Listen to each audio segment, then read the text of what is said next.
BSF এ যোগদানের জন্য তরুণ প্রজন্মকে উৎসাহিত করতে বিশেষ উদ্যোগ গ্রহণ করলেন বিএসএফ এর আধিকারিকরা। উদ্যোগের অঙ্গ হিসেবে এনসিসির বার্ষিক ট্রেনিং ক্যাম্পে আয়োজন করলেন অস্ত্র প্রদর্শনীর। মঙ্গলবার এমনই অস্ত্র প্রদর্শনী চোখে পড়ল মালদা গভর্নমেন্ট মডেল মাদ্রাসায়। সেখানেই গত 7ই জুন থেকে শুরু হয়েছে 11 বেঙ্গল ব্যাটালিয়ন এনসিসির কম্বাইন্ড বার্ষিক ট্রেনিং ক্যাম্প, যা চলবে আগামী 16ই জুন পর্যন্ত। মঙ্গলবার এই ক্যাম্পের চতুর্থ দিনে বিএসএফ এর 12 নম্বর ব্যাটালিয়নের পক্ষ থেকে অস্ত্র প্রদর্শনী আয়োজন করা হয়, যাকে কেন্দ্র করে সীমান্ত সুরক্ষার জন্য বিএসএফ এর ব্যবহৃত বিভিন্ন ধরনের অস্ত্র তুলে ধরা হয়। Mortar, hand grenade, INSAS rifle, automatic machine gun, পিস্তল সহ নানান ধরনের অস্ত্র কিভাবে ব্যবহার করতে হয়, কোন অস্ত্রের কতটা ধ্বংসাত্মক ক্ষমতা রয়েছে ইত্যাদি নানান বিষয় তুলে ধরেন বিএসএফ এর 12 নম্বর ব্যাটালিয়নের কমান্ড্যান্ট ভি কায়ারকার সহ অন্যান্যরা। তবে শুধু অস্ত্রের প্রদর্শনীই নয়, পাশাপাশি বিএসএফ এর বিভিন্ন বীরগাথা ছবির আকারে তুলে ধরা হয় এদিনের প্রদর্শনীতে, যা দেখে বিভিন্ন স্কুল কলেজের ছাত্রছাত্রী থেকে শুরু করে এনসিসির ক্যাডেট বাহিনীর সদস্যরা রীতিমতো উদ্বুদ্ধ ও উৎসাহিত হন। मैं सीनियर अंडर अफसर रानी बेगम फ्रॉम रायगंज यूनिवर्सिटी और मेरा battalion 11 Bengal battalion level first always first. मैं चाहती हूँ ज़्यादा से ज़्यादा कैडेट या ज़्यादा से ज़्यादा बच्चे स्टूडेंट एनसीसी ज्वाइन करें। और इधर सर लोग आए हैं और बहुत सारे, जैसे कि दिल्ली मेरा RTC parade Republic day attend किया और उधर बहुत सारे weapons and air force, naval, army का भी सब कुछ मुझे देखने को मिला। और जैसे आज बीएसएफ सर लोग आए हैं, उनका भी कुछ हथियार वेपन मुझे देखने को मिला और मैं बहुत खुश हूँ कि मैं एक एनसीसी कैडेट हूँ।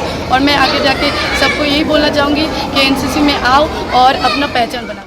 11 বেঙ্গল ব্যাটালিয়ন এনসিসির কম্বাইন্ড বার্ষিক ট্রেনিং ক্যাম্পে বিএসএফ এর পক্ষ থেকে অস্ত্র প্রদর্শনীর আয়োজন প্রসঙ্গে বিএসএফ এর 12 নম্বর ব্যাটালিয়নের কোম্পানি কমান্ড্যান্ট ভি কায়ারকার জানান, বিএসএফ এ কিভাবে ভর্তির সুযোগ মেলে, বিএসএফ সীমান্ত সুরক্ষার জন্য কি ধরনের ত্যাগ স্বীকার করে, সীমান্ত সুরক্ষায় কোন কোন অস্ত্র ব্যবহার করে, কিভাবে ব্যবহার করে ইত্যাদি নানান বিষয় ছাত্রছাত্রী সহ এনসিসির ক্যাডেট বাহিনীর কাছে তুলে ধরতেই তাদের এই উদ্যোগ, যাতে তরুণ প্রজন্ম বিএসএফ এ যোগদানের ক্ষেত্রে উৎসাহিত ও উদ্বুদ্ধ হতে পারেন।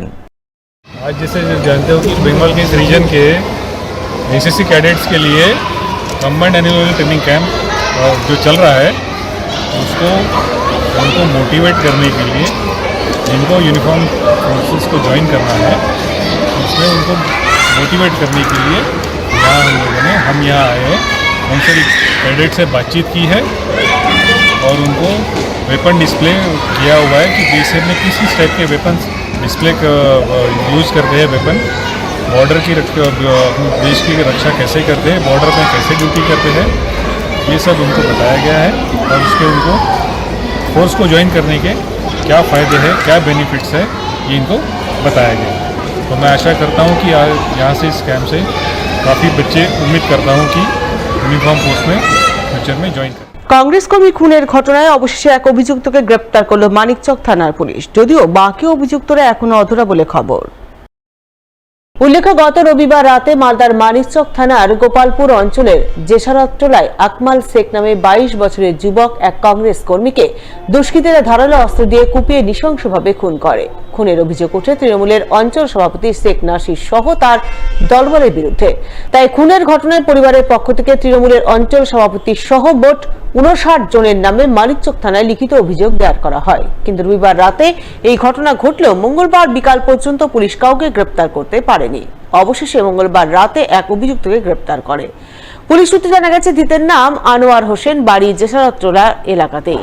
পুলিশ তাকে গ্রেপ্তার করলেও বাকি অভিযুক্তরা এখনো অধরা বলে জানা গেছে।